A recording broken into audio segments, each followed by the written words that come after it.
Hello, peace be with you. The notion that I want to tackle today is the notion of pilgrimage. Actually, I want to talk about the meaning of pilgrimages and to try to get a sense of what does it mean exactly in our life and how we have to deal with the pilgrimage in our tradition, but also in all the traditions that we find around the world. In fact, we find pilgrimages in the Asian traditions, in the very old African, South American, Eastern Asian traditions. And we have this as a central meaning. And of course, in the three monotheisms, we have the notion of pilgrimage being central in the Jewish tradition, the Christian tradition, and of course we are talking about it because we are entering in the first 10 days and the last 10 days before the annual pilgrimage for the Muslims, going back to the center, to Mecca, and it has to be done once during our life if we have the means to do so. So this is central for all of us, and we are talking about it, and we need to get a sense of what it means for us in our life and crossing the board for all the spiritual traditions. So before discussing some of the specific teachings, let us start with the definition. What is the definition of the pilgrimage? Very often we talk about pilgrimage when we are saying we are traveling to a holy land. Our destination is to go there. Of course, for the Muslim, it's coming back to the center, to Mecca, it's the holy land. And we find this in the Christian tradition, in the Jewish tradition, and we also find in all the spiritualities when we speak about the Holy Land, which is a land full of meanings for the people who believe in it. We also have in some tradition the fact that when we go to meet with an important scholar, a spiritual guide, someone that we respect, it's also a kind of a pilgrimage. Once again, we don't have this in the Islamic tradition, but we find this in other traditions as something which has a meaning, and it's also connected to why we perform a pilgrimage, and we will come to this right now. So this is the definition, just to travel, to go, to head towards a holy land full, once again, of spiritual meaning.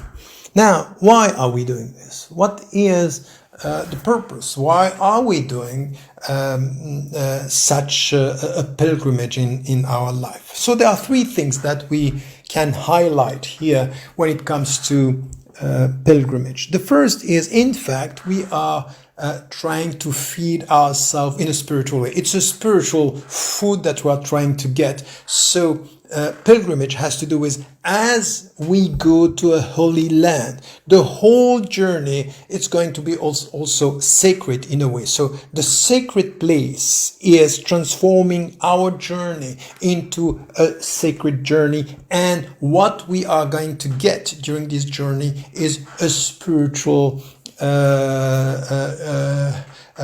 nurture. It's a spiritual food that we are getting out of the whole process. So spiritual food is the first thing that we are trying to get.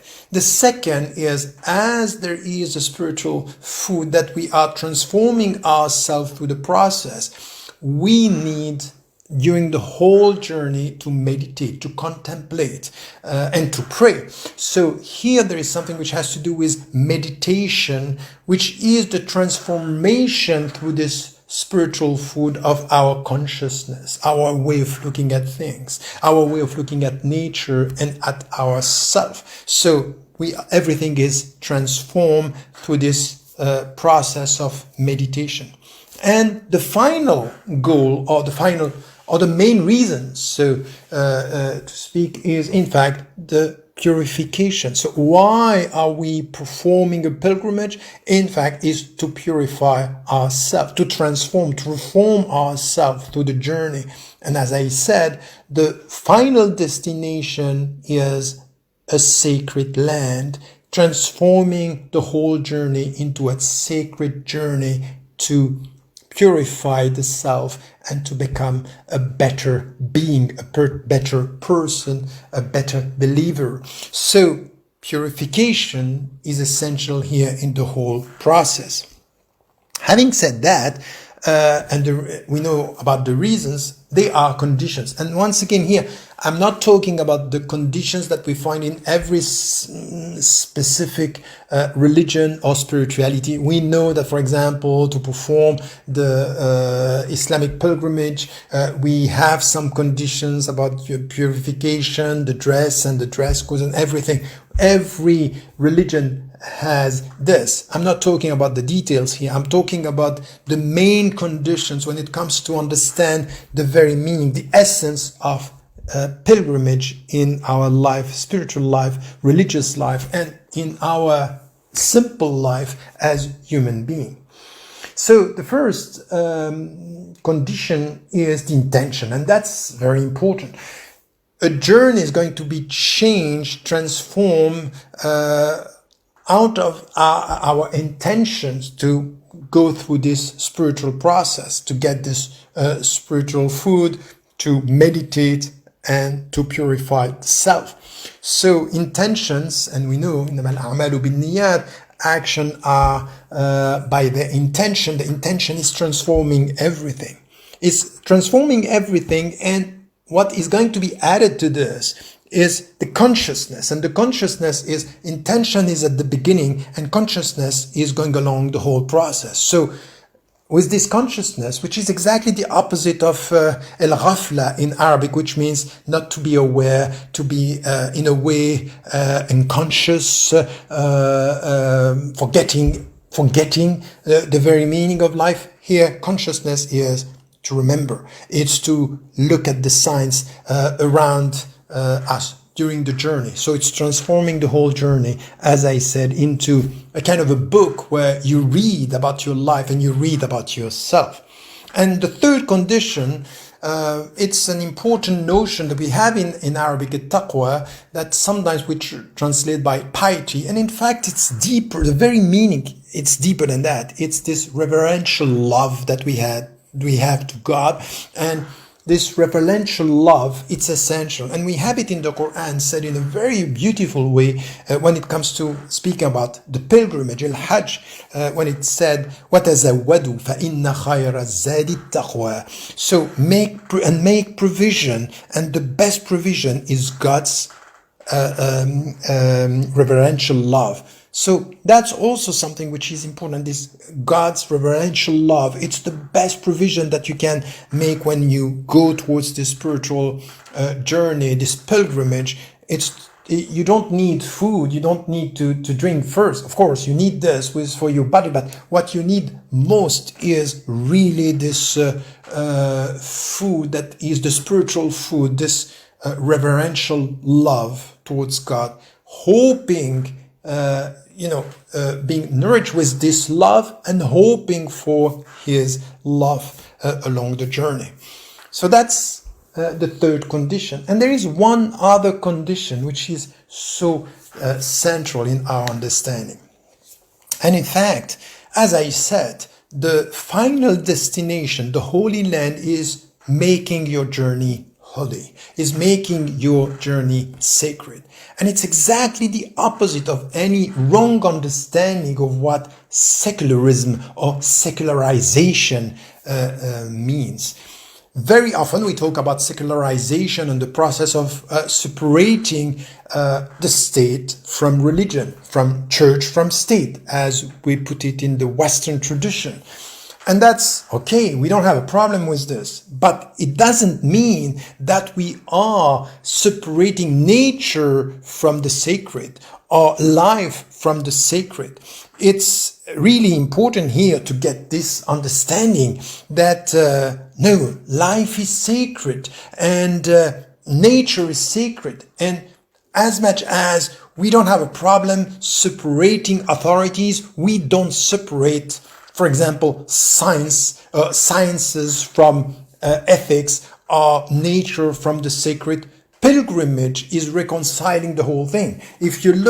What you get from this experience of pilgrimage is be careful. Your final destination is sacred. So life is sacred. So the journey is sacred. So what is around your consciousness is transforming everything into something which is sacred, that you have to respect life, to respect nature, to respect human beings, to respect everything. So the wrong understanding of secularization is this kind of desacralization of everything. We are separating nature from the sacred in the name of what? In the name of reason and rationality. So the main faculty is rationality, and in the name of rationality, nothing remains sacred. Pilgrimage is telling you exactly the opposite. Oh no, everything remains sacred, and you have to respect it as sacred in your life. So once again here is to get this sense that in your way towards this sacred destination, you need to get this consciousness of the sacred around you. And that's an important point, because we kind of forget or not be aware that some of our philosophers or intellectuals and scholars in the West, in fact, when they speak about separating state from church, in fact, is separating life from sacredness. And that's the end of it. So if you don't get the fact that in the name of rationality, you rationalize everything, and reason is the ultimate parameter, the ultimate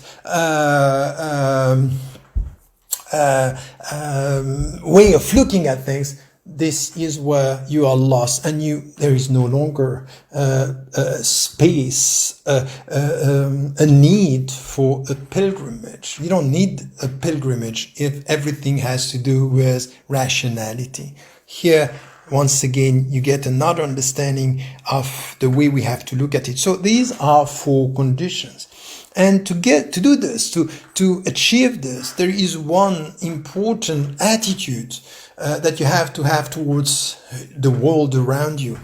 You need to be able to leave, to go, and to liberate yourself from your worldly ties. That's essential. So what are these ties that we are talking about, that you need to be able to leave behind you? The first one is your family, because at the end of the day, you live alone. A pilgrimage is a very lonely experience. Of course, you go and for example, in Mecca and everywhere, millions of people are there, but at the end of the day, you are alone, experiencing what the very meaning of pilgrimage is. So you go and you start this journey, trying to get the very meaning of your life. It's a quest for meaning in your life, and you leave your family. So sometimes you can go with your family, but even if you go with your family on the journey, during the journey, you find yourself alone with your own heart.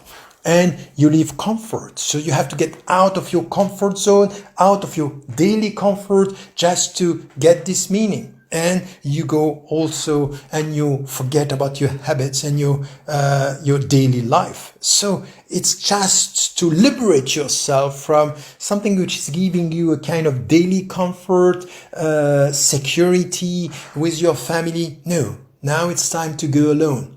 And to go alone and to experience this meaning of being alone with your own heart, with your own self, and with your intentions, full of this consciousness, and with this reverential love that we talked about, you should be able to reconcile yourself with the sacred dimension of your life and of the space and time around you. Now, all this together is also to achieve something which is essential, that we are learning from pilgrimage, or all the pilgrimages. In fact, is the illusion of your roots. In fact, as a human being, you think about your roots in a very dealing with space. It's very space connected. My roots are my country, my nation, my color, my culture. No, that's the very wrong way to put it. This is the illusion of your roots. In fact, your roots are the main roots that you have. Of course, you like your country and you like your nation and you like your culture, but be careful. Never worship your nation, never worship your culture. Understand that the true roots are not around you, are not in the space around you. Your roots are in you, within your heart. In fact, the true roots are in your heart. As much as you go there, you go to this final destination, what are you going to find at this final destination? In Mecca or in wherever you go as the final destination of your pilgrimage, you are going to look and you are going to find your heart. At the end of all the roads, the final destination of your road in life is your heart. So you go with your heart. You are alone, and your heart is in fact where you will find your roots. You belong to your heart. You belong to your heart, meaning this is where you are going to find your roots, and your roots are the principles in your heart, the light that you have in your in your heart. And of course, this is where you are going to experience this reverential love towards God if you are a believer. So you belong to your roots. And in fact, you go with your heart, you go along with your heart in a very lonely way, and you are heading towards your heart. That's the very meaning of pilgrimage. That's where you get the deep and the essential teaching of it. So it means here that your body should be it's not through your body that you are going to find your roots with your nation or your culture and your color. This is wrong. The true roots and the essential roots are in your heart. Now your body is like the wind.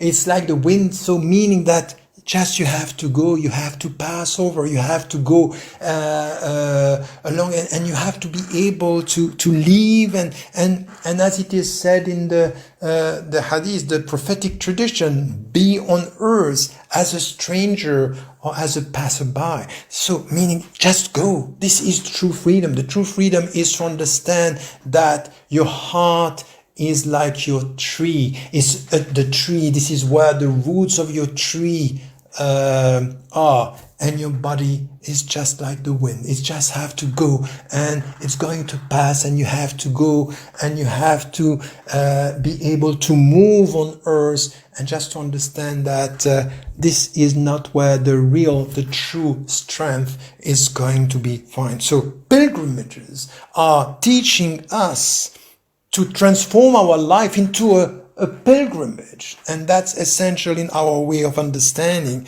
the whole process. So how are you going to do this? It's just to live with this full consciousness, which is so essential.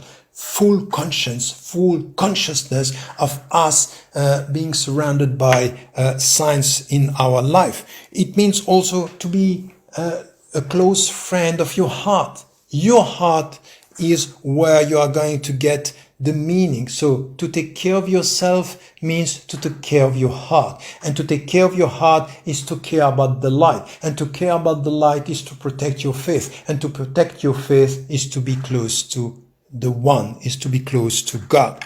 So that's also something which is so essential in the way we look at ourselves. And it's also to go beyond people's judgment. It's the people are going to judge you on your journey, and the one that they are judging is no longer you, because on your way you have already changed, you have being transformed. So they are judging somebody. You are no longer the being or the person they are judging. It's a purification process. So you should not care about the people are saying. So once again, the stranger, the passerby, don't care about what the people are going to say about him, because he's not living. It's just he's going, he's leaving, he's passing. He's just going towards the final destination, which is the most important one for him. So once again, go beyond people's judgment, and you don't care who they are looking at is no longer the one you are. So go your way and just put your trust in your heart and in God, and put your trust into the process of purification, because you belong to your heart. So that's also something which is an essential teaching that we have in the whole process, is you belong to your heart, you belong to your principles, and this is where you first belong, not to your nation, not to your culture. And you are not going to kill in the name of your nation and in the name of your culture, in the name of your color. First, you are not going to kill, because everything is sacred. You are going to resist anyone who is not respecting the sacred dimension of your life as a human being, or nature of or any nation around the world. You have to resist in the name of the sacredness of life and people and human beings, but you will never kill in the name of your color, in the name of your nation, in the name of your superficial belongings. So that's also something which it's essential. And the pilgrim, when he or she is going along and with his or her heart, should also be by definition open to the world, full of curiosity towards the world, and patient, because we know that it takes time and effort, suffering and dedication just to get there. So knowing that the whole process, all the conditions needed to get there are already, as I said, sacred. So whatever your final destination, know that you will find your heart over there. This is, you are heading towards your heart. And this is the very meaning of a pilgrimage. And your life, it's a pilgrimage per se. So a pilgrimage should help us to transform our life into a pilgrimage, meaning just get rid of this life without life, life without awareness, life without consciousness, and come to the very meaning of, yes, my intention first, my consciousness, my meditation, my reverential love towards God, and understanding that I will never accept any type of desacralization of my life and the world, because this is the end of humanity. This is dehumanization per se when it comes to this, if we don't understand that. And once again, as I said, what we need to get out of this is that we should be like the tree, and we should be like the wind. The tree, this is where we are solid, full of strength in our heart, with our roots, with our light. This is in our heart. And when it's just, it goes. It's just, we have to move on. And the purification process is between the tree and the wind. And this is what our lives should look like in the way we are dealing with the pilgrimage and the teachings of pilgrimage in our life. Don't forget to tell the people you love that you love them, and remember, life is fragile.